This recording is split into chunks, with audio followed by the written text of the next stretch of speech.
Um cordial boa noite a todos.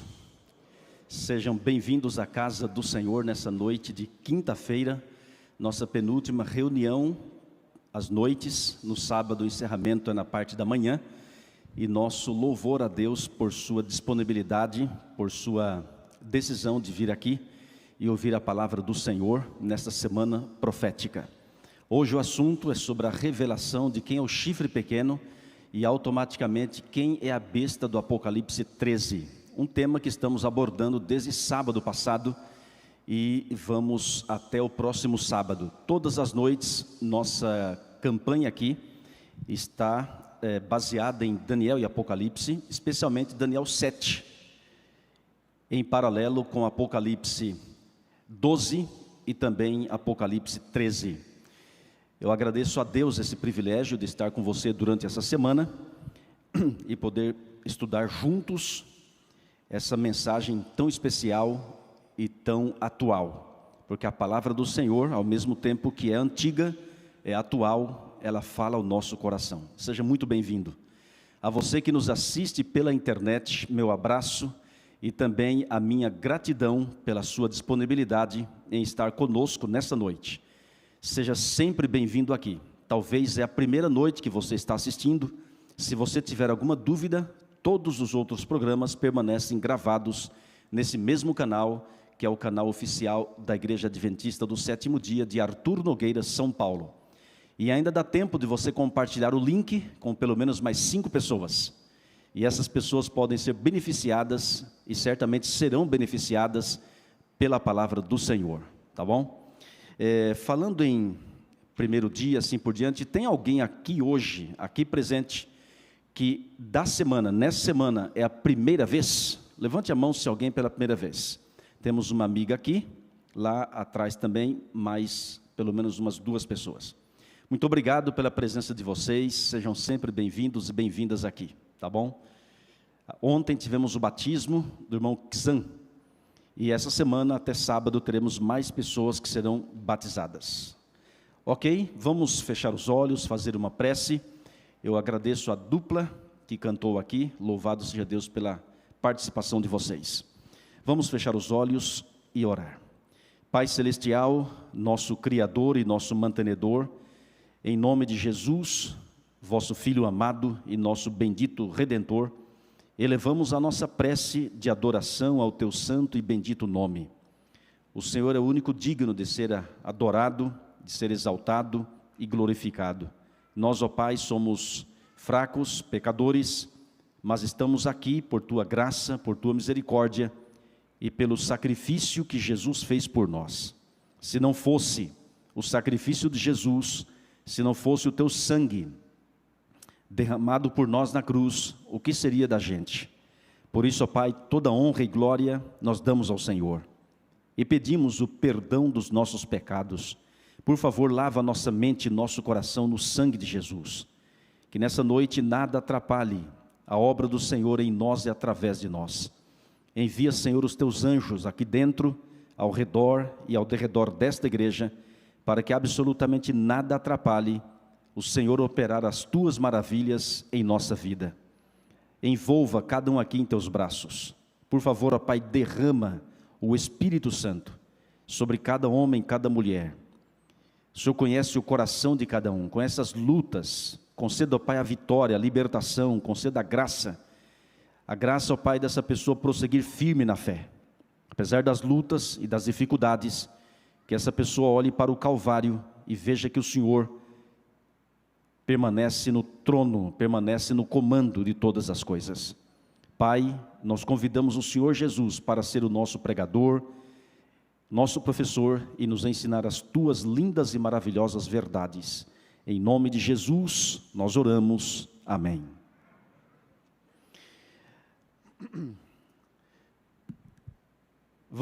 A gente sempre faz uma recapitulação de alguns temas anteriores para a gente pegar a mesma linha de raciocínio. Hoje, revelações sobre o chifre pequeno. E vamos começar com uma parábola. É uma história ilustrativa. E eu aconselho você a prestar atenção no começo, senão você não entende nem o meio e, consequentemente, não entenderá o fim. É a história do bezerro. E diz assim, olha, havia um certo bezerro que ao voltar ao seu curral cometeu um grande erro, só que para ele era natural. E diz que em vez de diretamente seguir do pasto à porteira, decidiu indiferente fazer a sua maneira. Inventou um trilho novo ao passar pela floresta, deu 1000 voltas, o andarilho, para ele, isto era festa. Veio atrás um cão perdido que foi seguindo o bezerro, repetindo sem sentido cada curva e cada erro. À frente do seu rebanho, uma ovelhinha faceira, sem pensar no seu tamanho, repetiu a mesma asneira. Um a um a carneirada seguiu nesse mesmo passo ou carrilho, que passou a ser estrada para qualquer andarilho. Nessa estrada, em zigue-zague, veio um dia um fazendeiro, queria voltar para a roça, e perdeu o dia inteiro. Surgiu daí um caminho com voltas e curvas mais, que passou a ser seguido por homens e animais. E muitos anos já faz, que este erro continua. Muita gente ainda faz as voltas 1000 dessa rua. Hoje, se alguém se aproxima, pode ver, bem lá do alto, essa estrada que forma um zigue-zague de asfalto, mas ninguém corrige o erro, e ninguém faz novos planos, seguem atrás de um bezerro já morto há 200 anos. Amigos, a história de hoje ilustra o seguinte: alguém que no passado iniciou um caminho torto, errado, um caminho mentiroso. Outros passaram a seguir esse mesmo caminho, e infelizmente até hoje, há inúmeras e até milhares de pessoas seguindo o trilho do bezerro, ou seja, um caminho equivocado. A mensagem de hoje vai apresentar para você e para mim, para todos nós, se alguém está seguindo o trilho do bezerro ou não. Vamos colocar aqui na tela alguns exemplos de trilha do bezerro.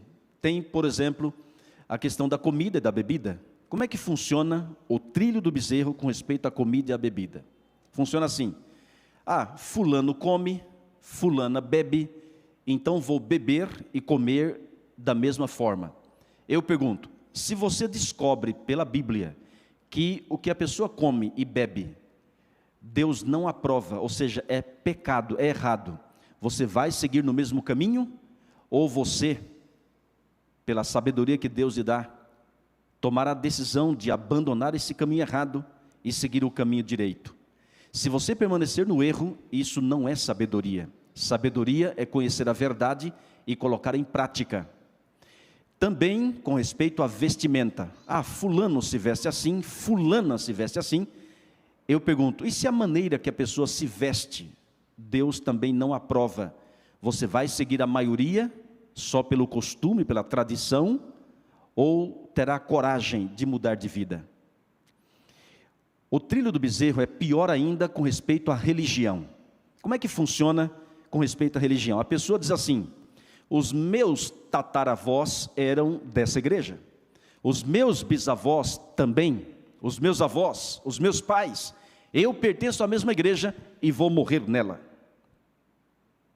A pergunta é: e se você descobre pela Bíblia que a igreja, a religião dos seus tataravós, bisavós, avós, dos seus pais, não era uma religião bíblica? Você vai permanecer no mesmo caminho só pela tradição familiar? Ou vai tomar coragem de decidir ao lado da verdade? Nessa noite você vai descobrir se estava seguindo o trilho do bezerro ou não. Amigos, não siga de forma alguma o trilho do bezerro. Não teremos tempo hábil e suficiente para estudarmos esse assunto, mas infelizmente milhares de pessoas aceitarão o selo da besta, mas que não seja você e nem eu. Então o apelo é: não siga de forma alguma o trilho do bezerro, siga Jesus, que é o caminho, a verdade e a vida. Ele é o caminho.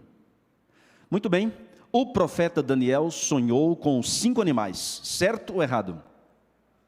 Quantos animais ele sonhou? 5 ou 4? 4 animais. Foi sonho ou um pesadelo? Por incrível que pareça, não foi um pesadelo, foi um sonho e visão, diz a palavra. Sonhou com 4 animais. Só voltando aqui, o primeiro da lista é o leão com asas de águia. O segundo é um urso com 3 costelas na boca. O terceiro, o leopardo com 4 asas e 4 cabeças. E o quarto é descrito como terrível, espantoso, sobremodo forte, dentes de ferro, unhas de bronze, devora tudo, até o que sobra. Era visivelmente, diferente dos outros 3, e de acordo com a palavra, este animal tinha 10 chifres. No meio dos 10, sobe o chifre pequeno. Quando ele sobe, destrói 3, ficam 7. Esse chifre, a Bíblia diz que tem olhos, tem uma boca, e essa boca diz blasfêmia. Quem se lembra o que é blasfêmia? Um homem se colocar no lugar de Deus. Muito bem, nós destacamos 3 blasfêmias desse chifre, que é pretender perdoar pecados, aceitar a adoração de homens e pretender ser eterno. Entre outras, essas 3 são as que nós mais destacamos aqui, para chegarmos a uma conclusão de quem é esse chifre pequeno.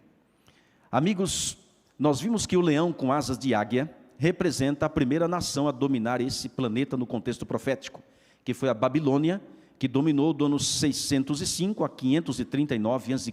nascer. As asas, a grande velocidade nas conquistas com que a Babilônia dominava as outras nações, ok?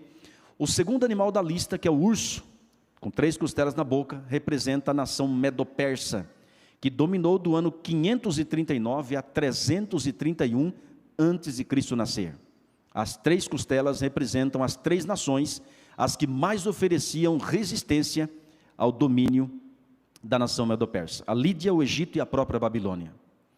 O terceiro animal, que é o leopardo, com 4 asas e 4 cabeças, representa a Grécia, que numa velocidade tremenda, sob o comando de Alexandre o Grande, havia dominado de 331 a 168 a.C. Então veja com que velocidade Alexandre dominava. Mas com a morte dele, 4 generais, os seus principais, assumiram o controle da Grécia, representando as 4 cabeças. Aí no ano 168, veio o animal terrível e espantoso, que cada um pinta de uma forma, É semelhante ao dragão de Daniel, ou de Apocalipse 12, e assim por diante. Então esse animal, meus amigos, a Bíblia descreve como terrível, espantoso e sobremodo forte, com dentes de ferro, unhas de bronze, devora tudo, e tinha 10 chifres. Esse quarto animal representa o reino de Roma, na sua primeira fase, que é pagã. Roma dominou do ano 168 a.C. a 476 DC, depois de Cristo.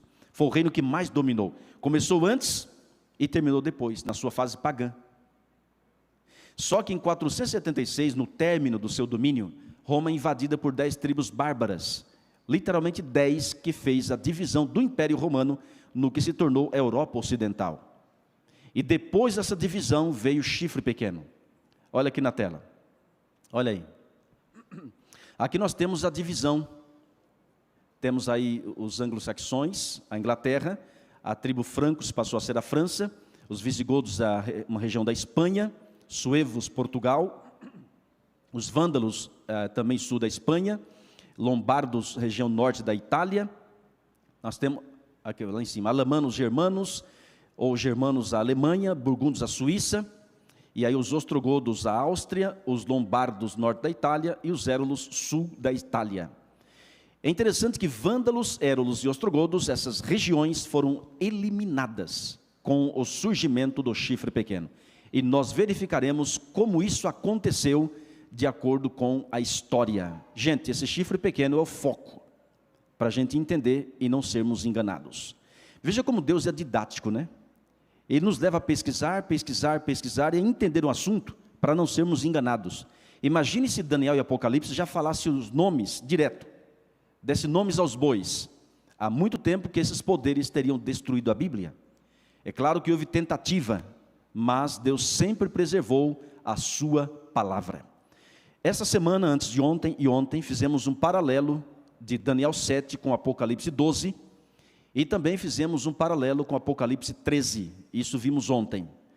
E vimos que o chifre pequeno, que tem olhos, tem boca, diz blasfêmia, é contra o Altíssimo, faria guerra contra os santos, perseguindo por 42 meses, que são 1260 anos, ou dias proféticos, que são anos. A besta vimos que é a mesma coisa, tem boca, diz blasfêmia, perseguiria por 42 meses, que são os mesmos 1260 anos, é contra o Altíssimo e faria guerra, pelejaria contra os santos. Ok. Amigos, quem é o chifre pequeno? Quem é a besta do Apocalipse? Vamos saber? Abra sua Bíblia na segunda carta de Paulo aos Tessalonicenses, capítulo 2, e vamos para o verso 1 em diante. Segunda carta de Paulo aos Tessalonicenses, capítulo 2, versículos 1 em diante. Não se esqueça de ficar sempre em oração para entender a mensagem e a palavra do Senhor. Segunda carta de Paulo aos Tessalonicenses, capítulo 2, versículo 1 em diante. Abra sua Bíblia e vamos à leitura. Segunda epístola ou carta de Paulo aos Tessalonicenses, capítulo 2, verso 1 em diante. Irmãos, no que diz respeito à vinda de nosso Senhor Jesus Cristo e à nossa reunião com Ele, nós vos exortamos a que não vos demovais da vossa mente com facilidade, nem vos perturbeis, quer por espírito, quer por palavra, quer por epístola, como se procedesse de nós, supondo tenha chegado o dia do Senhor. Verso 3. Ninguém de nenhum modo vos engane, porque isto não acontecerá, sem que primeiro venha a apostasia, e seja revelado o homem da iniquidade, o filho da perdição, o qual se opõe e se levanta contra tudo que se chama Deus, ou é objeto de culto, a ponto de assentar-se no santuário de Deus, ostentando-se como se fosse o próprio Deus. Meus amigos, veja que nós temos aqui uma pequena porção profética, ou apocalíptica, em Tessalonicenses. É um livro, é uma epístola, mas tem porções proféticas, e essa é uma delas. Observe aqui na tela. Diz a palavra que antes da volta de Jesus haveria um tempo de apostasia. O que é apostasia? Podemos explicar de duas formas. Apostasia é quando uma pessoa está na igreja, mas abandona e volta às velhas práticas, volta a viver uma vida de franca rebelião e de transgressão da lei. Isso é apostasia. A pessoa apostata, daqui a pouco é removida de membro da igreja, não é mais membro, então ela está apostatada, porque não mais vive uma vida de comunhão com Deus, com a sua igreja. Se você está firme na fé, e eu creio que está, em nome de Jesus, eu digo a você, não abandone. Amigos, abandonar a igreja é abandonar Deus, porque aqui nós temos a comunhão dos santos. Não abandone a verdade, não deixe de congregar, não volte às velhas práticas. Todas as vezes que o povo de Israel abandonava Deus, eles iam para a idolatria, e Deus, tentando resgatá-los, permitia e enviava pragas, pestilências, ou permitia que os inimigos dominassem o seu povo, para que eles aprendessem que sem Deus não há vitória.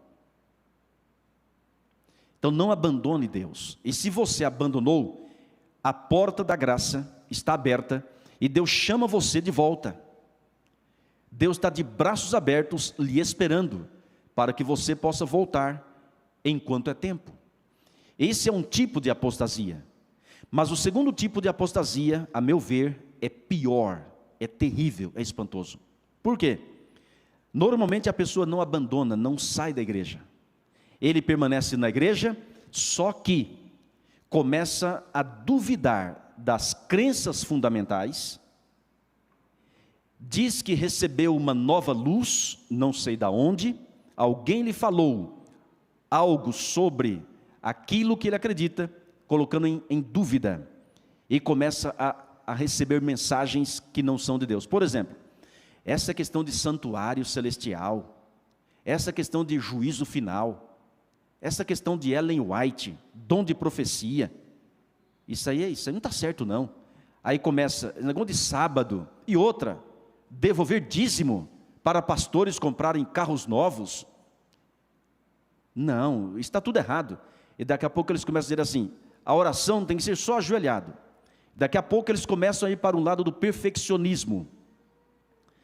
E daqui a pouco, eles saem da igreja, mas montam outra para eles.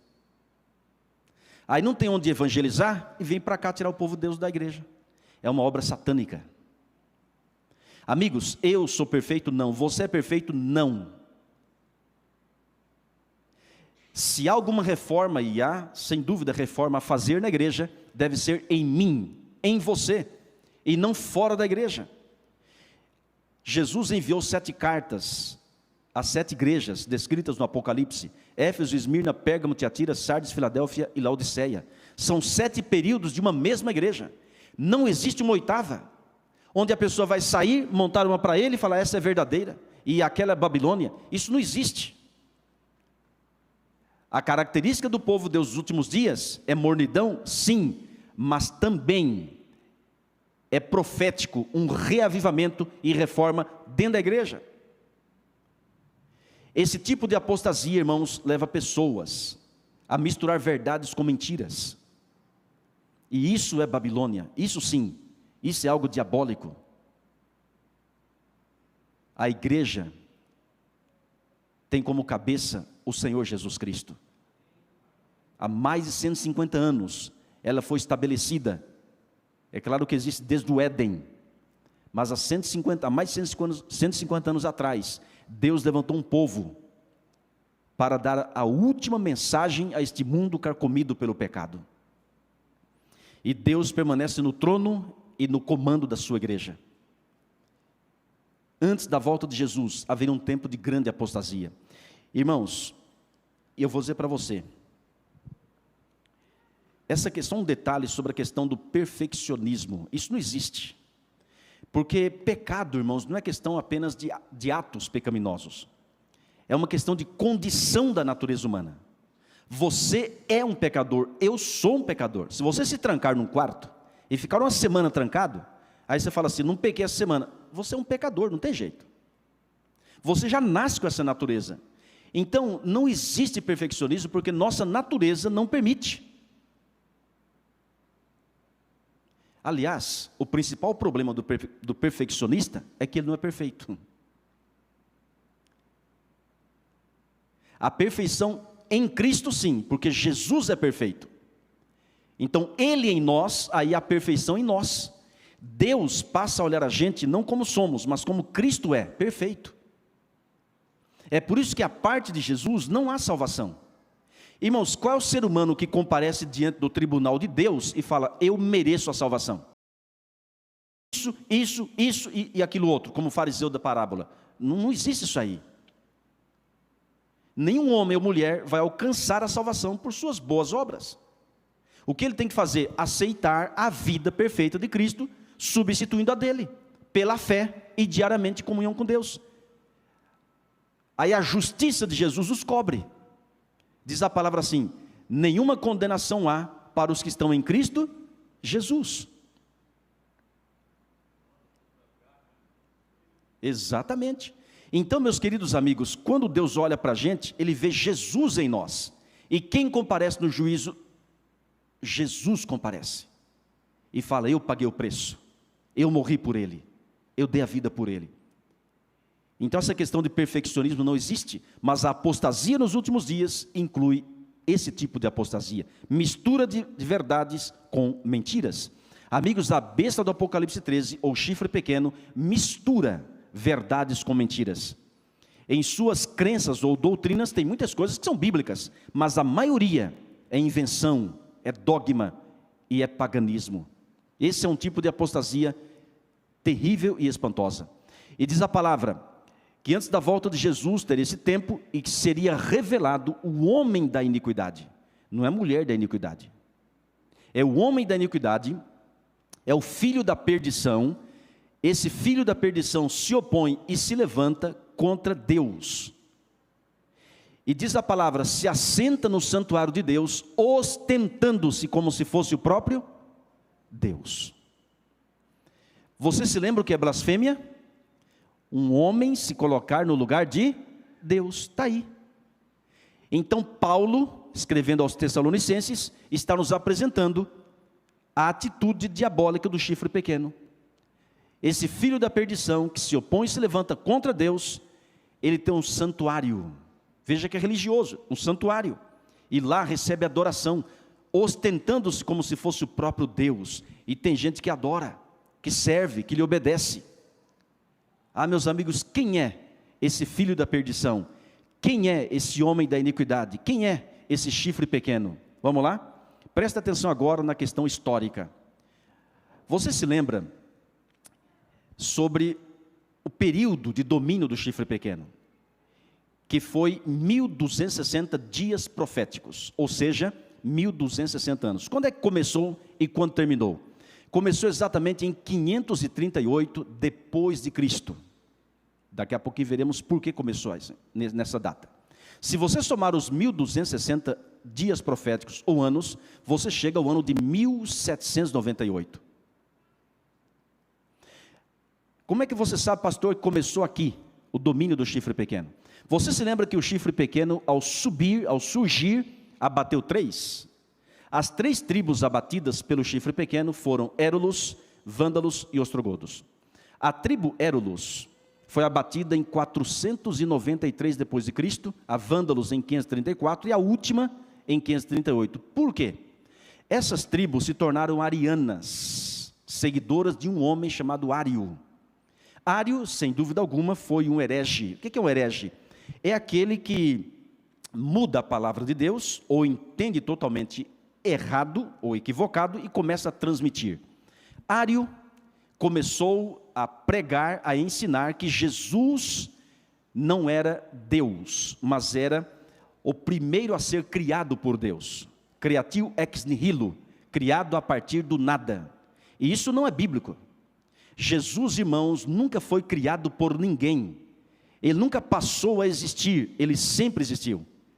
É bíblico isso. Então a doutrina de Ário foi uma doutrina antibíblica. Ok. O que aconteceu então? Essas 3 tribos se tornaram arianas. Houve uma vez um concílio, e nesse concílio, Constantino reuniu os principais líderes da igreja, chamado pais da igreja, os primeiros teólogos, para analisarem a doutrina de Ário. Foi em 325 depois de Cristo. Concílio de Niceia. E ao analisarem a doutrina de Ário, chegaram à conclusão que esse ensino era um ensino herético, era um ensino errado. E Ário e a sua doutrina foi excomungado. E aí foi criado o credo niceno. E nesse credo niceno foi incorporado a seguinte cláusula: que Jesus é da mesma essência que o Pai, ou seja, é Deus como o Pai é Deus. E nessa época surgia com força o chifre pequeno, que adotou o credo niceno para si, e começou a perseguir quem não pensava igual a ele. Irmãos, presta atenção, o ensino bíblico de que Jesus é Deus, nós aceitamos e devemos pregar sem nenhum problema. O problema é quando você pega o ensino bíblico correto e começa a perseguir quem não pensa igual a você. Isso é pecado, isso é errado. Eu não tenho autoridade nenhuma para perseguir quem não pensa igual a mim. Por exemplo, eu guardo o sábado, mas se você quiser guardar o domingo, a sexta-feira, a quarta-feira, é você que decide. Eu não posso forçá-lo a guardar o sábado. Mas o chifre pequeno não pensa assim. Ele fala: eu sou Deus na terra, e você tem que pensar igual a mim, aos meus ensinos, meus dogmas, aquilo que nós estabelecemos, sendo errado ou certo. E aí começa a perseguição. E a última tribo a ser eliminada, porque era uma tribo ariana, foi em 538, quando começou o grande domínio do chifre pequeno. Nessa época, Justiniano, imperador romano, deu ordem ao chifre pequeno para perseguir todos os cristãos dissidentes, ou seja, cristãos que não pensavam e não aceitavam os ensinos de Roma, que dominava naquela época. Amigos, presta atenção aqui, a partir de então, vem a grande perseguição. Olha aqui na tela. Olha aí, vamos colocar aqui um gráfico. Muito bem, aqui está. Amigos, de 538 até 1798, temos os 1260 anos, a supremacia do chifre pequeno. O que aconteceu, só voltando aqui, nessa época? Essa época foi a época da Santa Inquisição, das grandes cruzadas, que de santa não tinha nada. A Santa Inquisição foi perseguição, tortura e morte a muitas pessoas que não pensavam ou não aceitavam os ensinos de Roma. Se você tiver coragem e acessar na internet instrumentos de tortura usados na Santa Inquisição. Eu aconselho você não ver, mas se tiver condições, veja. Mas o negócio é feio. Uma vez eu fui na Inglaterra e visitei um museu chamado Museu Madame Tussauds, onde eles fazem de cera réplicas de pessoas. Lá tinha Michael Jackson, de cera, né? A princesa Diana, o Pelé, e muitas dessas pessoas aí, artistas. Quem foi sabe o que eu estou falando. E nesse passeio, nesse museu, você tem uma opção de ir num porão e ver os instrumentos de tortura usados na Santa Inquisição, réplica do mesmo tamanho, só que de cera. Gente, é horripilante. A gente não consegue imaginar o que realmente foi. Mas eu digo uma coisa para você: o diabo odeia o povo de Deus. Olhe para Jesus e eu pergunto: o que Jesus fez para ser torturado? Qual foi o erro, o pecado de Jesus? Em ser cuspido, esbofeteado, chicoteado 39 vezes, coroado com uma coroa de espinhos, enfim, passar por tudo o que passou. Alguém pergunta: mas por que fizeram isso? Por que torturar os cristãos?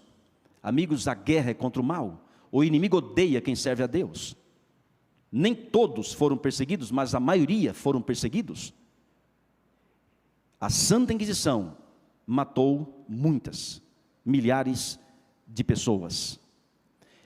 Agora avançando aqui, presta atenção, por gentileza. O que mais aconteceu nesse período? Veja uma citação. Esse rapaz chamado Joe Brown, ele teve os seus pés assados antes de ser amarrado a uma estaca. Por quê? Não aceitava os ensinos do chifre pequeno. Helen Stark foi sentenciada a ser amarrada junto com seu bebê dentro de um saco. Depois, ambos foram afogados. Billy Fett, de apenas 8 anos de idade, foi morto a cacetadas por haver demonstrado simpatia para com seu pai. Este havia ficado suspenso por uma perna e um braço durante 2 semanas. E quem diz isso não sou eu. Mervyn Maxwell, neste livro, Uma Nova Era segundo as Profecias de Daniel, página 132. E ali você encontra outros relatos de pessoas que eram torturadas a mando do chifre pequeno. Algumas torturas eram assim: mãos amarradas às costas, depois erguidas lentamente em direção superior e para fora. Enquanto as articulações do ombro se separam, os braços são erguidos, esticados para o alto, e finalmente todo o peso do seu corpo repousa sobre os seus pulsos, ao passo que o inquisidor, em nome de Jesus Cristo e da Santa Igreja, irmãos, olha, as perseguições mais terríveis foram em nome da igreja e em nome de Deus. O que Deus não aprova, claro. Lhe dirige repetidamente a pergunta: você vai renunciar? Você vai renunciar? Caso não renunciasse, a tortura era até a morte. Amigos, outras coisas mais durante esse período de 1260 anos. A Santa Inquisição, já falamos, agora temos que destacar a venda de indulgências, que entre outras coisas era a venda do perdão. Entre outras coisas, era a venda do perdão. Se você quisesse ter o perdão, você tinha que pagar. E dependendo do pecado, era mais caro. E eu vou dizer mais. Amigos, foi com essa venda de indulgências que a igreja de Roma cresceu. E hoje é a igreja mais rica que existe. Não tem crise financeira ali. Em grande parte devido à venda de indulgências. Havia na Alemanha um homem chamado Tetzel.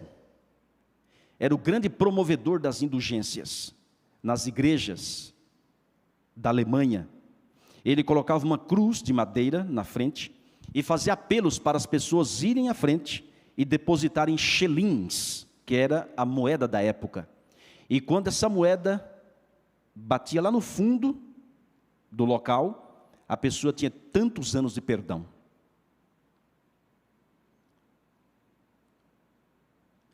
Foi isso que revoltou um homem chamado Martinho Lutero.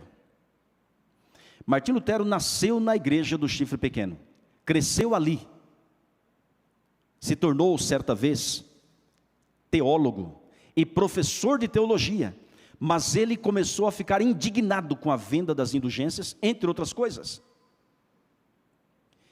E um dia, tendo acesso à palavra de Deus, começou a ler, pesquisar, e o Espírito Santo o levou a entender que a salvação não é por obras meritórias e nem por pagamento. Não podemos comprar o perdão.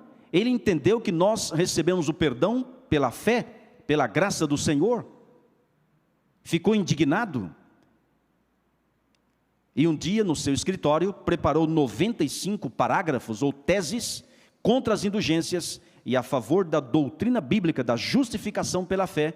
Foi na Catedral de Wittenberg, na Alemanha, dia 31 de outubro de 1517, e pregou na porta da catedral aquilo ali. E como tudo era profético, guiado por Deus, as pessoas que passavam e liam, ficavam impressionadas e passavam para outras pessoas. E assim, meus amigos, começa a grande reforma protestante.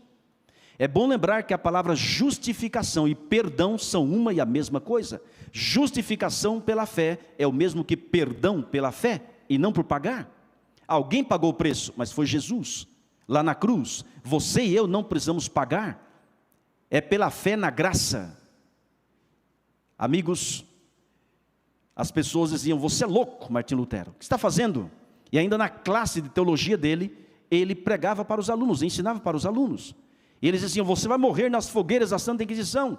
Ele dizia: nem que eu morra, mas eu tenho que ir até o fim, é o que está na Bíblia, está escrito. É o princípio sola escritura.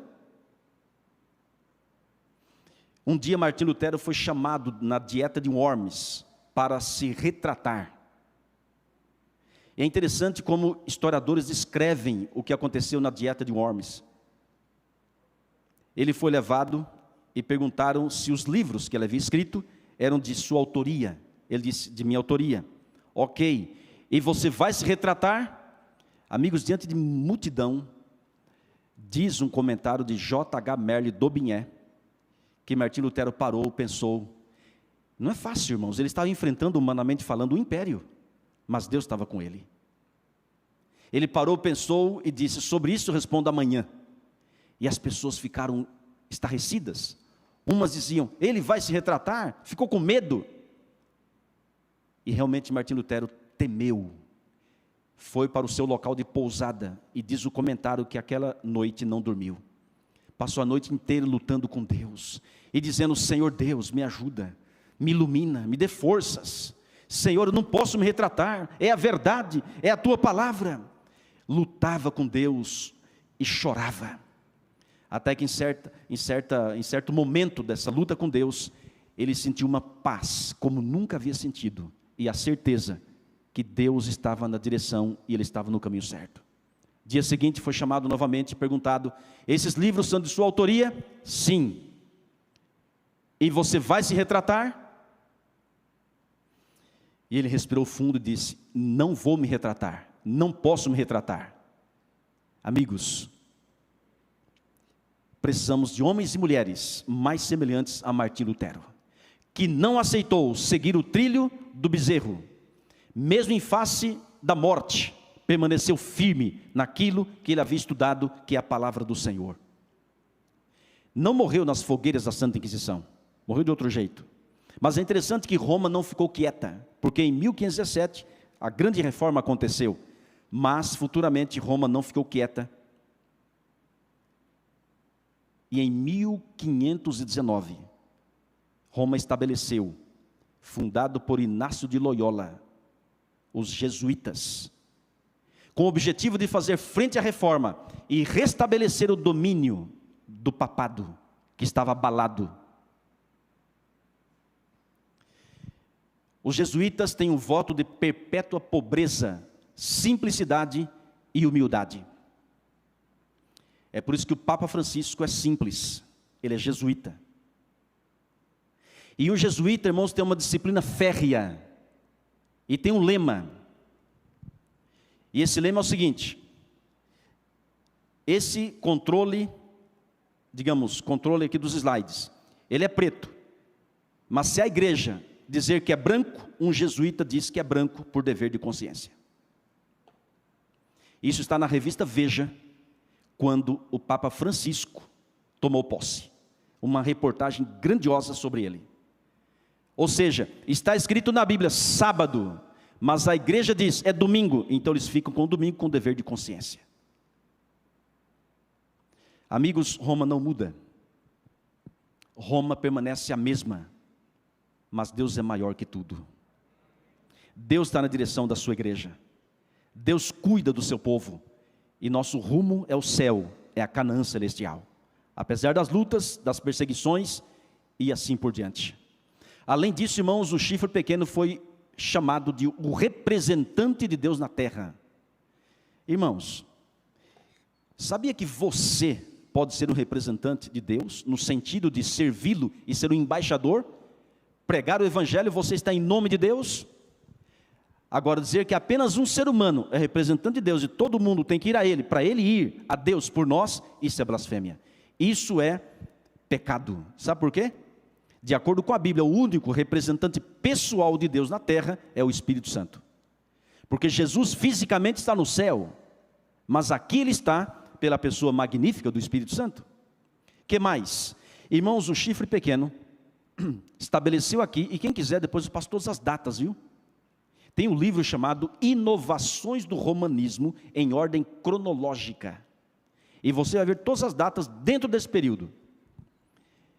Escrito por Carlos H. Coletti, da editora Paracletos. Ok.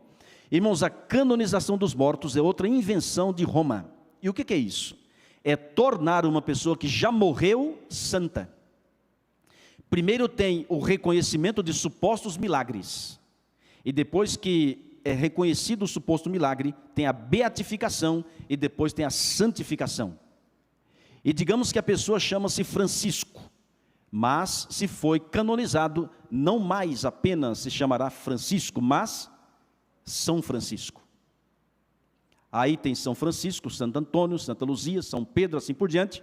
E outra, normalmente fazem de São Francisco uma imagem de escultura. Para quê? Para adorar, para fazerem procissão e assim por diante. Aí daqui uns dias tem um dia no ano que é o dia de São Francisco. E daqui uns dias tem uma cidade com o nome de São Francisco. E assim por diante. Aí é o padroeiro de tal lugar. Amigos e amigas, a canonização dos mortos não é bíblica. Primeiro, o morto está morto. E em segundo lugar, nenhum morto pode interceder por um vivo, por mais santo, por mais bonzinho que foi. Porque cada pessoa canonizada se torna intercessor de uma causa. Quer ver? Qual é o santo protetor dos caminhoneiros? Quem se lembra? É São Benedito ou São Cristóvão? São Cristóvão. Então muitos pedem a proteção para São Cristóvão. Quem é o santo protetor dos olhos? Santa Luzia. Quem é o santo protetor da garganta? São Brás. Não é? Minha mãe, irmãos, quando estava engasgado, ela dava um tapa assim e falava assim, São Brás, que na panela tem mais. Não é? E o negócio caía lá, ela falava, o Brás curou. Quem é o santo casamenteiro? Está vendo? Esse todo mundo sabe.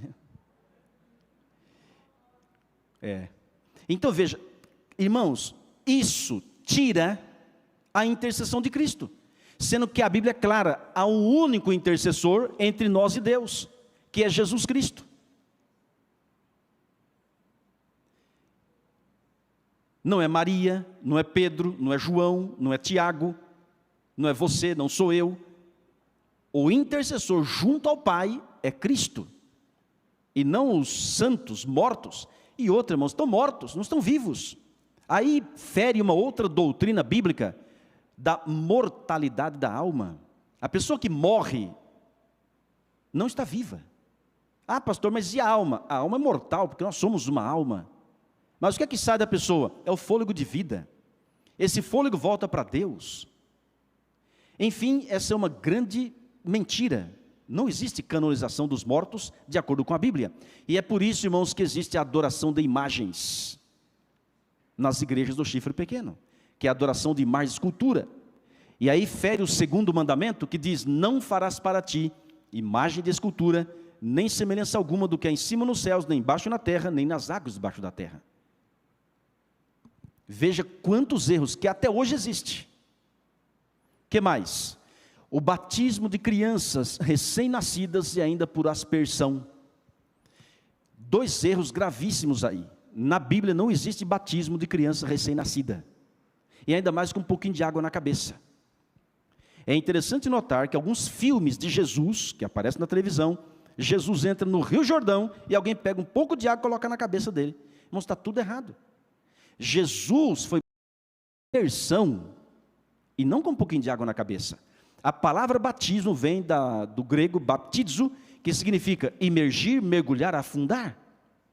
Jesus saiu da água porque estava dentro e foi batizado por imersão. Esse era o costume dos primeiros cristãos e bíblico.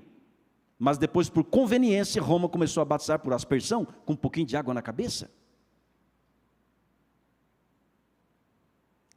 A Igreja Adventista do Sétimo Dia não batizamos crianças recém-nascidas. Nós fazemos a dedicação delas, o que é totalmente diferente de batismo. Jesus foi dedicado quando tinha 6 semanas de vida, mas não foi batizado. Ele foi batizado com cerca de 30 anos, mas foi dedicado quando criança. Então essa dedicação é quando o pastor, alguém disponível para isso, ordenado para isso, entrega a criança a Deus. Aí sim uma dedicação. Agora, batismo, na Igreja Adventista do Sétimo Dia, só batizamos a partir dos 8 anos, quando a criança é ensinada, quando ela quer e quando os pais permitem. Aliás, se você é pai ou mãe de uma criança com 8 anos de idade, e esta já pede o batismo, por gentileza, não diga não. Incentive, estude a Bíblia com ele ou com ela, prepare-a para o batismo, porque se você esperar a adolescência, pré-adolescência ou adolescência, esperando que a criança vá ter o mesmo ânimo de 8, 9, 10 anos, você pode ter uma surpresa negativa.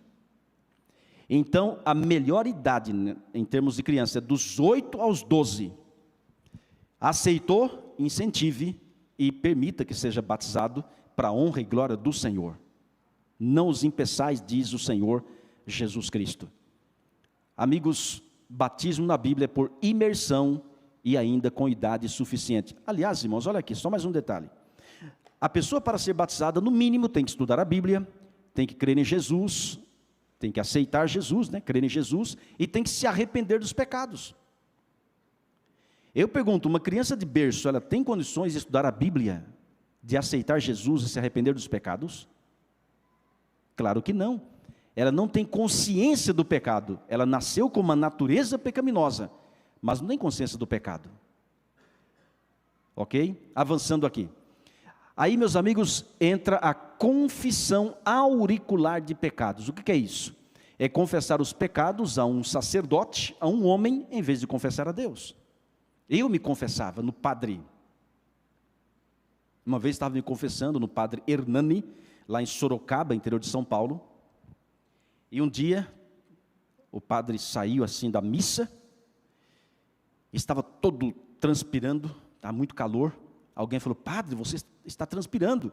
Ele falou assim, são os pecados do povo. Eu não me esqueço dessa história. Mas eu me confessava direto. Martim Lutero se confessava.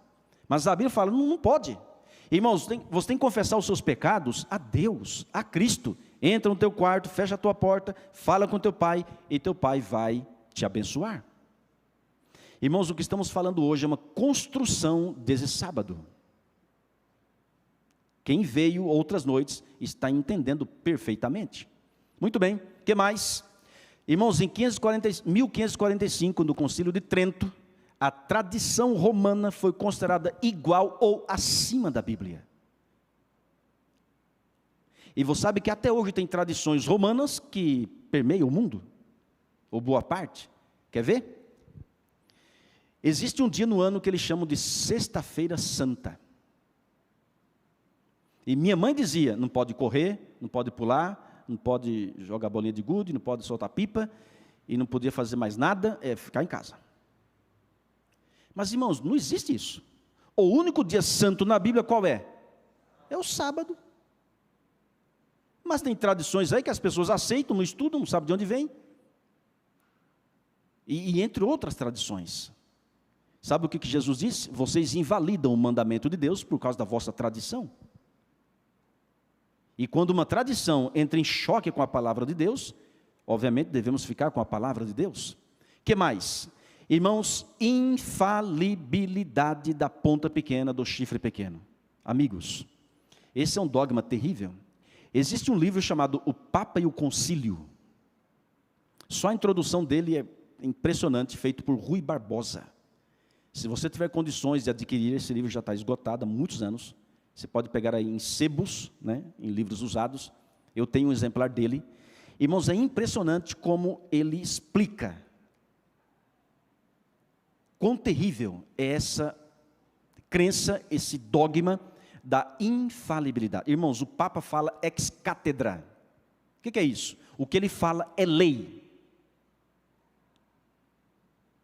Ele é o chefe. O que ele fala é lei. Isso não é bíblico. Temos que ficar com a palavra, e não com a palavra do ser humano. É a palavra de Deus. O que mais? Essa é uma doutrina que vem lá do Egito, mas Roma também incorpora e prega imortalidade da alma. Teremos que ter um dia só para explicar sobre esse assunto, que é muito importante também. Ok. E aí vem, meus amigos, a doutrina do purgatório, que seria um local intermediário entre o céu e a terra, onde as pessoas que nesse mundo foram mais ou menos, passam por lá para purgar os restantes dos pecados e ter direito a entrar no céu. Irmãos, para Deus não existe essa questão de mais ou menos, ou você é ou você não é. Quem comigo não se ajunta, se espalha. Quem não é por mim é contra mim. Não existe essa questão de segunda chance após a morte. Purgatório não existe. Limbo não existe do jeito que eles pregam. Ok? Agora, meus amigos, para a gente concluir essa parte, qual a principal doutrina, crença ou dogma que define de uma vez por todas quem é o chifre pequeno? E você já sabe quem é, né? Irmão, sabe o que é? É a guarda do domingo. Sabe quem estabeleceu o domingo como dia de guarda? Foi Roma, pagã e religiosa. Quer ver? Olha aqui na tela. Diz o livro de Daniel 7:25, que já lemos aqui várias vezes: proferirá palavras contra o Altíssimo, magoará os santos do Altíssimo e cuidará em mudar os tempos e a lei. Amigos, o chifre pequeno cuidaria em mudar os tempos e a lei. Será que mudou? Será que mudou? E será que tem gente obedecendo uma lei mudada, uma lei do chifre pequeno? Pergunto com muito respeito, será que tem evangélicos aceitando e obedecendo uma lei do chifre pequeno e não sabem? E ainda tentam defender uma lei que não existe? É aqui que o chifre pequeno envolve o mundo inteiro com os seus ensinos falsos. Vamos lá? Topa saber?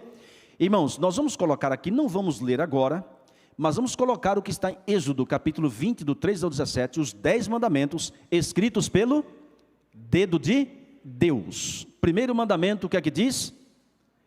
Não terás outros deuses diante de mim. Segundo mandamento, não farás para ti imagem de escultura. Aí está bem resumido devido ao espaço da tela. Terceiro mandamento, não tomarás o nome do Senhor teu Deus em vão. Ok. O quarto mandamento a gente vai pular. Vamos para o quinto em diante. Olha lá na tela. Honra teu pai e tua mãe, para que se prolonguem os teus dias na terra que o Senhor teu Deus te dá. O sexto mandamento, não matarás. O sétimo, não adulterarás. O oitavo, não furtarás. O nono, não dirás falso testemunho contra o teu próximo. E o décimo, proíbe a cobiça. Não cobiçarás a casa do teu próximo e não cobiçarás a mulher do teu próximo. Nós temos aqui quantos? 9. Falta um. O que diz o quarto mandamento da lei de Deus? Lembra-te do dia de domingo para o santificar? Não. Lembra-te do dia de sábado para o santificar. Aí depois vai, mas o sétimo dia é o sábado do Senhor teu Deus. Porque em 6 dias fez o Senhor os céus e a terra, o mar e tudo o que neles há, e ao sétimo dia descansou, por isso o Senhor abençoou o dia de sábado e o santificou. Perceba você que Deus fez 3 coisas no sábado: descansou, abençoou e santificou. Você pode repetir comigo? Deus descansou, abençoou e... Essas 3 coisas Deus fez em algum outro dia da semana? Não.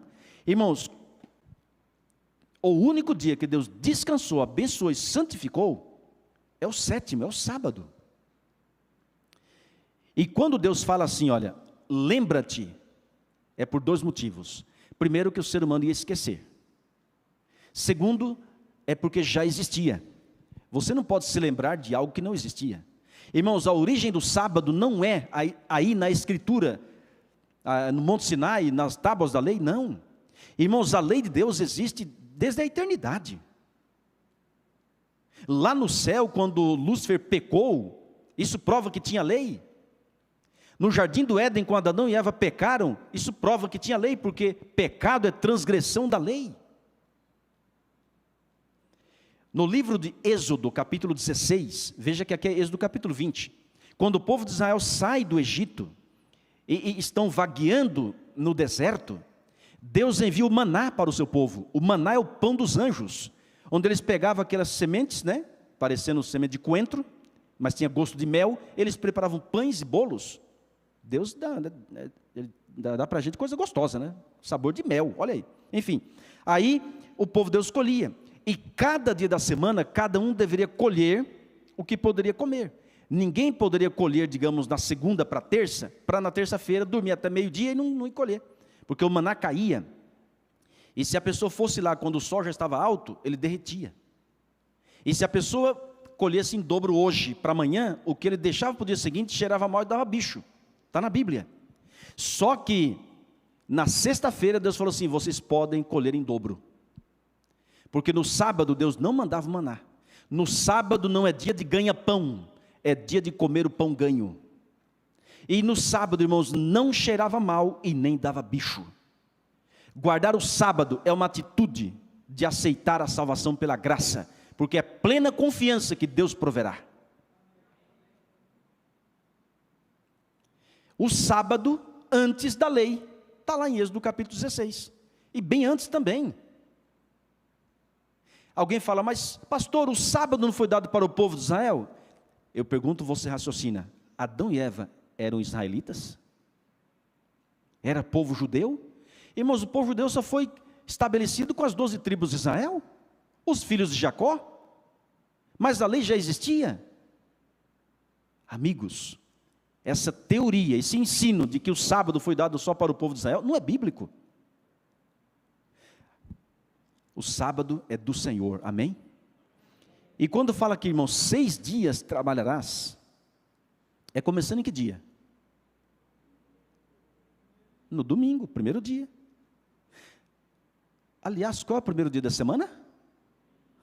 Não é a segunda? Eu cresci aprendendo que a segunda era o primeiro. E se a segunda fosse o primeiro dia da semana, o sétimo seria o domingo. Aí sim, segunda, terça, quarta, quinta, sexta, sábado, domingo. O domingo seria o sétimo. E o domingo seria o sábado. Olha que Babilônia. O domingo seria o sábado, olha. Mas, irmãos, o primeiro dia da semana não é o 2, não é o segundo. A segunda-feira já diz tudo, é o segundo dia da semana. O primeiro dia é o domingo. Aí fica certinho, olha, domingo, segunda, segundo, terça. O terceiro dia, quarta, o quarto dia, quinta, o quinto dia, sexta, o sexto dia, e sábado, o sétimo dia. Quando Deus fala assim, 6 dias trabalharás, é começando no domingo. Então, biblicamente, o domingo é um dia de guarda, de descanso ou um dia de trabalho? De trabalho. Mas por que o mundo descansa? Chifre pequeno. Está vendo? Aí você fala, pastor, mas e a reforma protestante? Amigos, a reforma protestante não reformou tudo. Infelizmente, Martim Lutero não reformou todas as verdades. E os outros reformadores também não reformaram todas as verdades. Muitos continuaram guardando o domingo, batizando batismo de crianças recém-nascidas e outros dogmas. Agora, o que reformaram foi de Deus, isso sem dúvida. Agora, os protestantes de hoje não protestam mais, pararam no tempo. Só que em 1844, Deus levantou um povo para dar continuidade à reforma. E esse povo são os adventistas do sétimo dia. Somos perfeitos? Jamais. Só nós seremos salvos? Jamais, ninguém está falando isso. Mas Deus tem seu povo na terra. E essa verdade incomoda. Incomoda. Especialmente aqueles que não querem ter compromisso com a palavra, com a verdade bíblica. Irmãos, o caminho para o reino do céu passa pela humilhação. É preciso reconhecer. Ok, amigos, olha aqui na tela por gentileza. Vamos voltar um detalhe aqui. Vamos tirar o 4º mandamento daí e ficar só com 9. E agora vamos imaginar uma coisa, com todo respeito falando. Pergunta para qualquer crente, qualquer evangélico, pergunta o seguinte para ele: olha só, você crê que não devemos ter outro Deus diante do Deus verdadeiro? O evangélico, o crente vai dizer, claro, Deus é o único, então ele aceita o 1º mandamento, ok? Você pergunta, você concorda que não devemos fabricar e nem adorar imagem e escultura? Ele vai dizer assim, claro, é pecado, então ele aceita o 2º mandamento, ok? Aí você vai para o 3º, você concorda que não devemos tomar o nome de Deus em vão? Ele vai dizer assim, é óbvio, então ele aceita o 3º. Aí você pula o 4º e vai para o 5º. E você fala assim, vem cá, você crê que devemos honrar o pai e a mãe? Irmãos, até um ateu crê. É interessante, até um ateu concorda. Você crê que não devemos matar? Claro, é pecado. Concorda que não devemos adulterar? Claro. Concorda que não devemos roubar, nem mentir e nem cobiçar? Irmãos, qualquer ser humano em sã consciência vai concordar. Aí você pergunta, meu amigão, por que você não aceita o sábado? Ele fala, não, foi abolido. Aí você pergunta, onde está na Bíblia? Ele fala assim, não sei. Aí ele pega textos fora do contexto para arrumar um pretexto. Aí ele fala assim, não, isso era só para o povo de Israel. Aí você pergunta, e hoje? Tem 9 ou 10? Ele fala, não, tem 10, mas e o 4º? Não, o 4º, aí ele se confunde, porque ele tem que falar que é o domingo. E se ele falar que é o domingo, aí você pergunta, onde está o domingo na Bíblia? Você está entendendo, irmãos? Amigos, você sabe que nem a palavra domingo, no texto sagrado, existe. Não existe a palavra domingo na Bíblia. Aliás, uma vez, irmãos, estava fazendo uma classe bíblica e falei desse jeito, não existe domingo na Bíblia, não existe nem a palavra domingo. Uma mulher levantou a mão. Pastor, na minha Bíblia existe. Eu falei, o quê? Sim, pastor, existe. E eu vou trazer para você. E no dia seguinte ela trouxe. E estava assim. Em Apocalipse 1, verso 10, nessa Bíblia normal, qualquer uma diz assim, eis que foi arrebatado em espírito no dia do Senhor. Na dela estava assim, ó, eis que foi arrebatado em espírito no dia do domingo. Estava lá. Ela falou, está vendo, pastor? Tem. Eu falei assim, tem, mas não tem. Ela falou, como assim, pastor? Eu falei, no original grego não existe. Isso foi um acréscimo daqueles tradutores. E eu volto a afirmar, não existe a palavra domingo na Bíblia. O que está lá no original grego é Kyriake remera. Kyriake vem de Kyrios, de Senhor, e remera é dia do Senhor. Só que lá não fala se é segunda, terça, quarta, quinta, sexta, sábado, domingo. Aí você vai para São Marcos 2, verso 27 e 28, e fala que o dia do Senhor é o sábado. O dia que João teve as revelações do Apocalipse foi o sábado e não o domingo. Então podemos afirmar categoricamente que a palavra domingo não existe na Bíblia. Aliás, irmãos, qual a origem da palavra domingo? Quer ver? Por que colocaram o domingo? Aí você vê como que os evangélicos, irmãos, estão aceitando uma lei do chifre pequeno.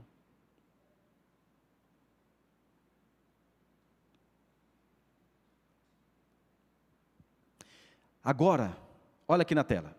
Nós faremos um paralelo dos 10 mandamentos bíblicos com os 10 mandamentos mudados. Os 10 mandamentos do catecismo. Os bíblicos nós vamos colocar numa tábua só para efeito de comparação. Já sabemos, então vamos colocar os 10 numa tábua só aqui na tela. Até o 10º, ok.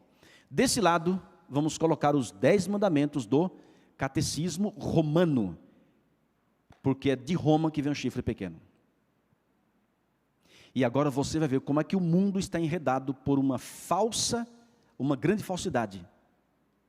Mistura de verdades com mentiras. Podemos falar? E vamos saber a origem da guarda do domingo. Algo bíblico que se confirma na história. Até aqui você entendeu a mensagem? Está claro Podemos avançar ou não? Sim ou não? Podemos falar essa verdade aqui? Olha aqui na tela.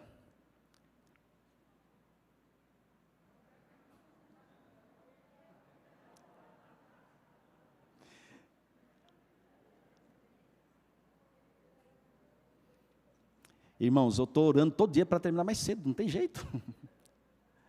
Se a gente for falar tudo hoje, vamos sair daqui depois das 10 da noite. A seguir, cenas do próximo capítulo. Amanhã é sexta-feira. Aí vamos falar sobre a mudança da lei. Como foi a mudança da lei? Amanhã.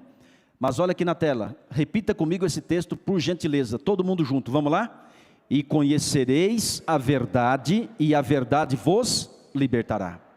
E amanhã, irmãos, vamos falar mais detalhes do 1260 anos, começou em 538, terminou em 1798, como terminou e como voltará ao domínio do chifre pequeno, mas a gente tem que ir por etapas, senão não dá.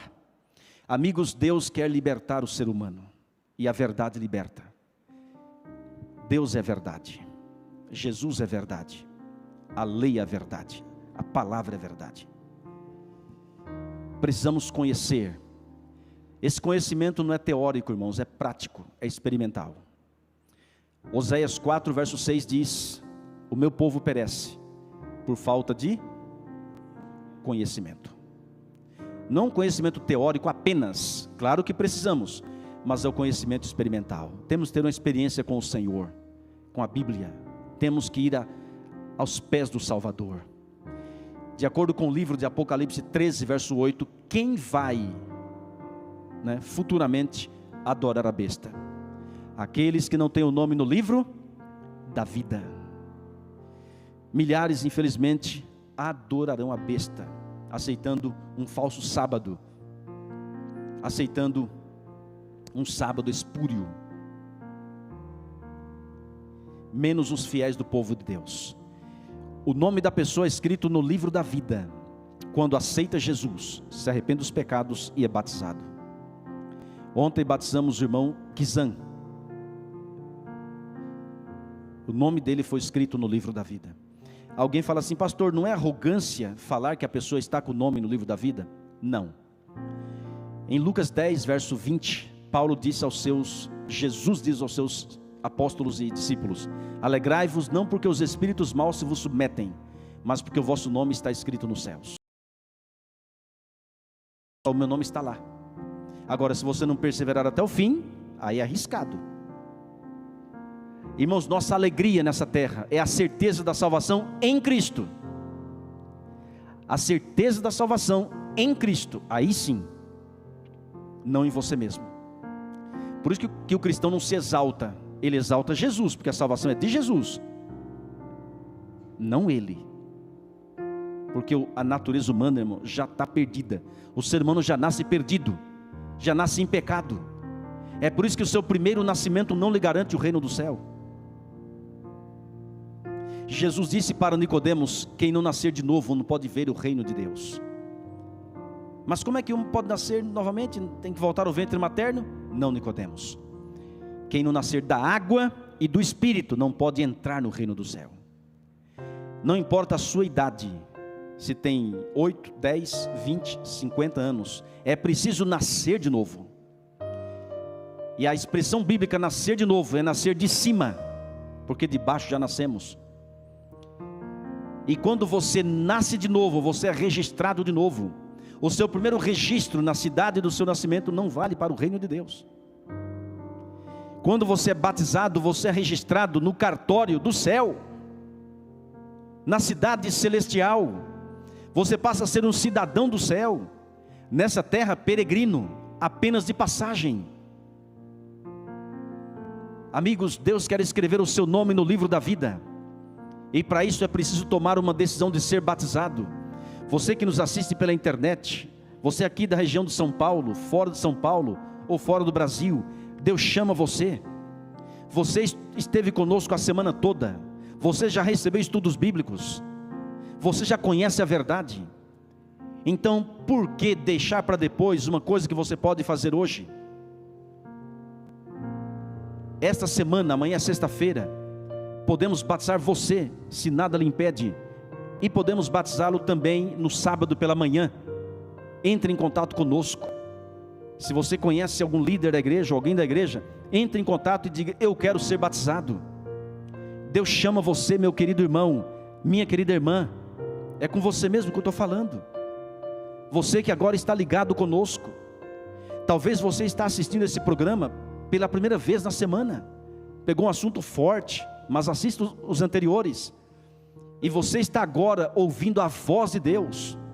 Hoje, se ouvirdes a sua voz, não endureçais o vosso coração. Hebreus 3, 7 e 8. Quem crer e for batizado será salvo. Está em Marcos 16, verso 16. Hoje é o dia da sua entrega, amanhã pode ser tarde demais. Decida-se ao lado de Jesus. Arrependa-te, entregue sua vida a Jesus. Jesus te ama, Ele te comprou com seu sangue. Você pertence a Cristo, tanto pela criação quanto pela redenção. Meu amigo, o que você está esperando? Não fique adiando a sua entrega. Não dê lugar ao diabo. Jesus chama. Não ouça a voz do maligno, ouça a voz de Cristo falando ao seu coração. Você que está ouvindo a voz de Deus, diga: eu aceito, eu quero, eu me entrego. Entre em contato conosco e vamos conversar com você a respeito do seu batismo. Amém? Amém? Deus chama, Deus convida. O anjo do Senhor está ansioso para escrever o seu nome no livro da vida. Mas corra, porque o tempo está passando. Breve, irmãos, breve Jesus voltará. Você tem o poder da escolha. Vida ou morte, luz ou trevas. A decisão está em suas mãos. É você e Deus.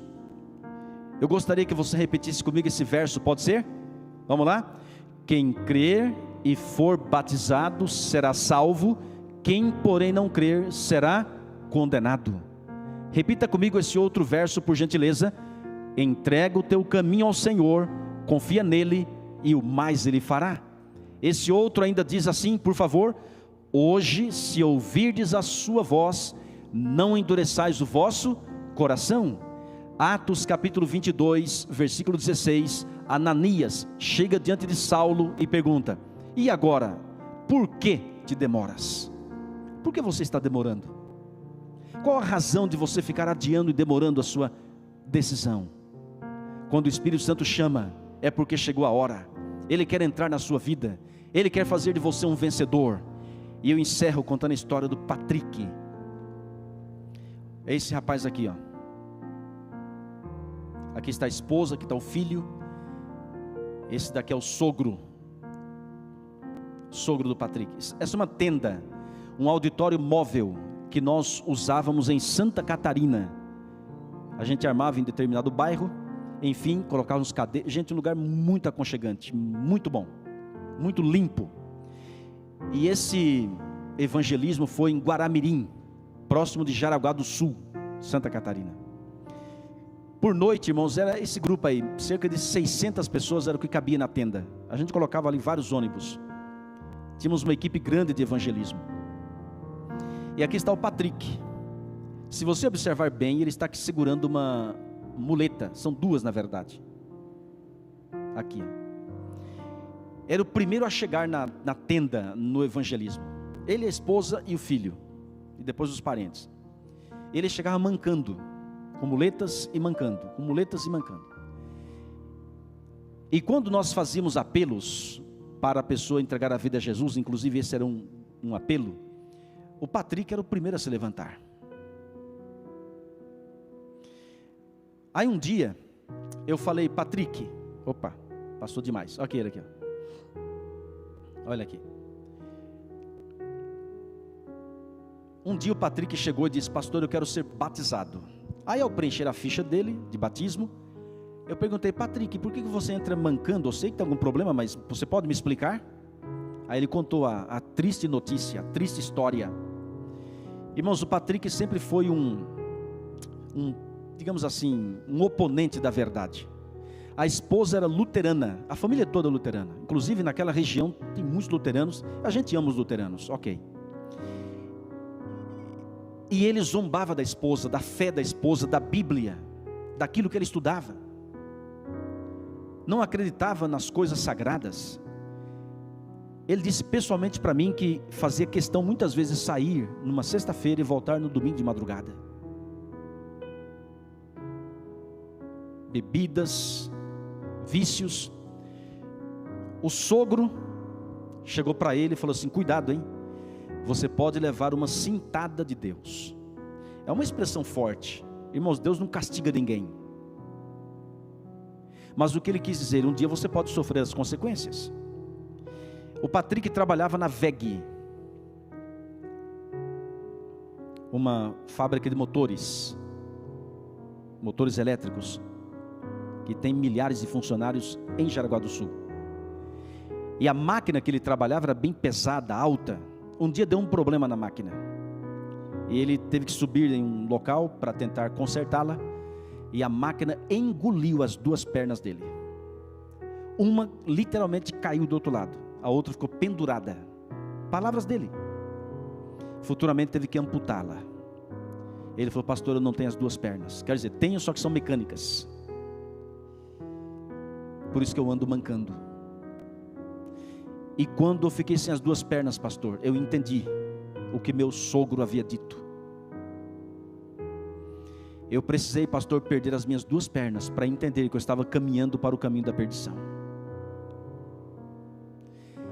E nesse contexto, irmãos, de leito e de dor, é que chegou a conferência lá na região dele. E entregaram um convite para a esposa chamou e disse: você vai comigo? Ele já tinha as duas pernas mecânicas. Sim, eu vou.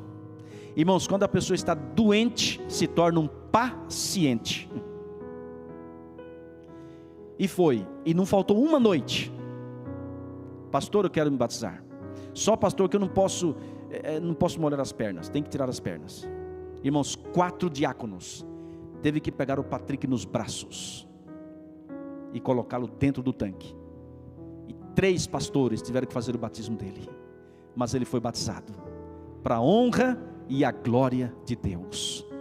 Um dia o Patrick vai andar com as suas próprias pernas nas ruas de ouro da Nova Jerusalém, se perseverar até o fim. Amém?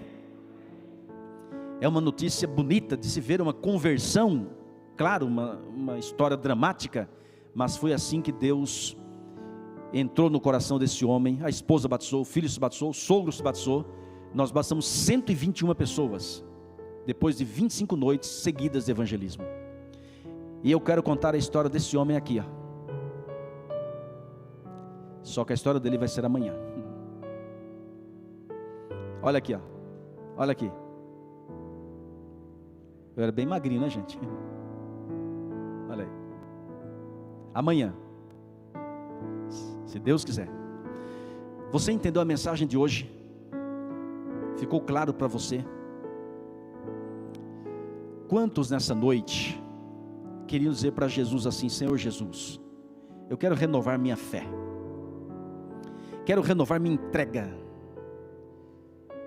eu quero me firmar na fé, na palavra, na obediência.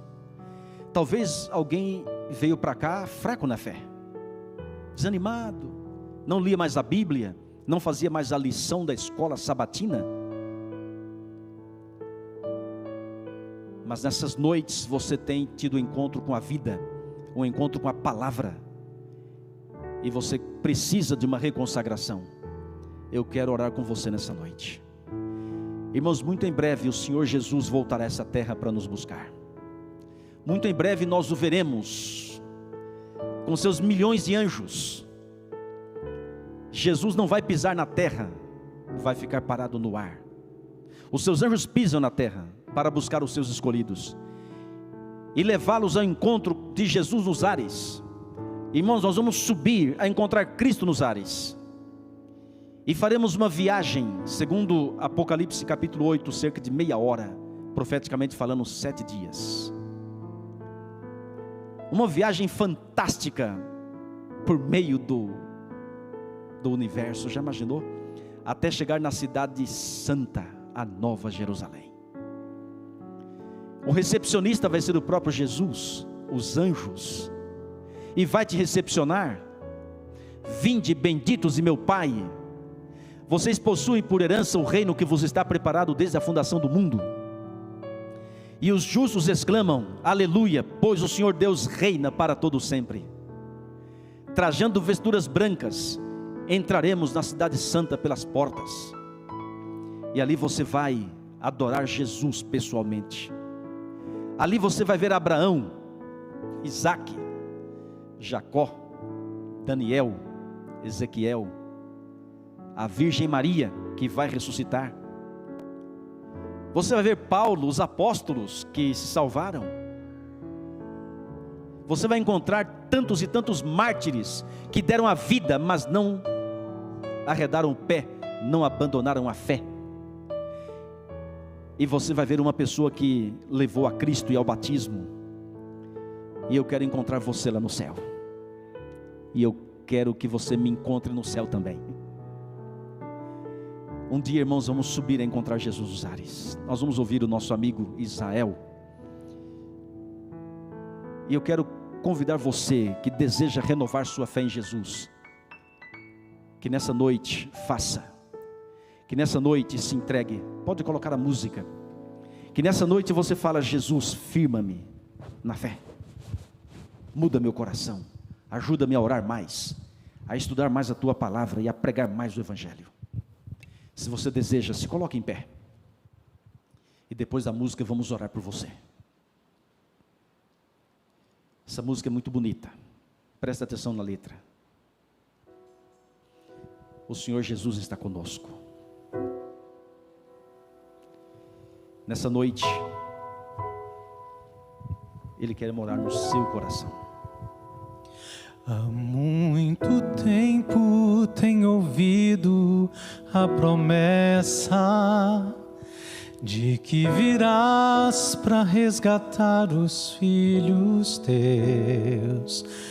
Nem sempre é fácil, mesmo assim eu tenho crido que o mundo irá passar eterno, só é Deus.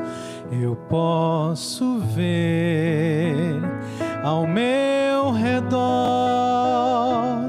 que o mal insiste em tomar meu coração, mas tua mão me faz melhor para merecer o instante em que direi então, Senhor Jesus,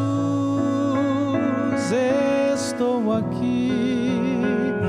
O dia enfim chegou, vamos subir.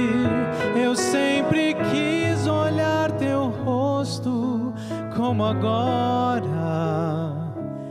Me leva para o céu, vamos subir.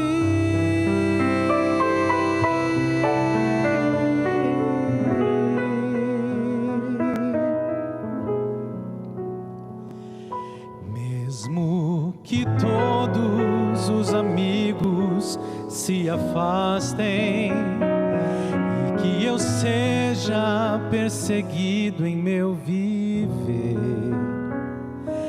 tua presença em minha vida é o que importa. Tenho certeza de que não vou perecer.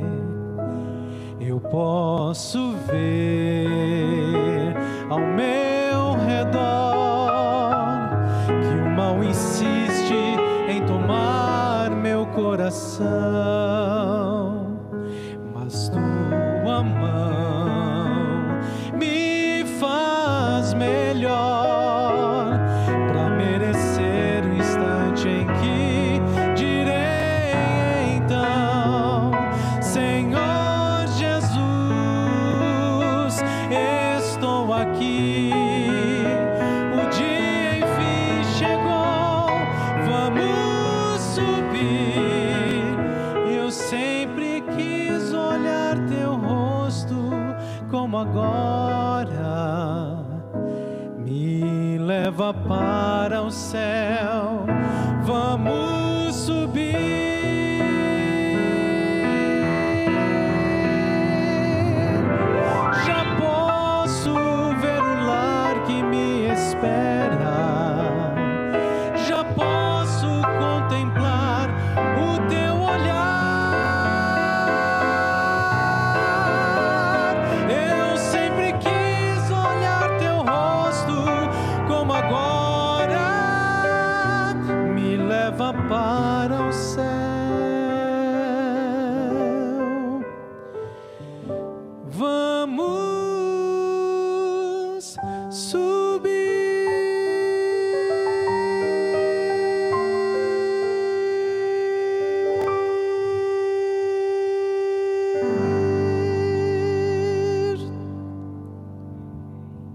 Amém?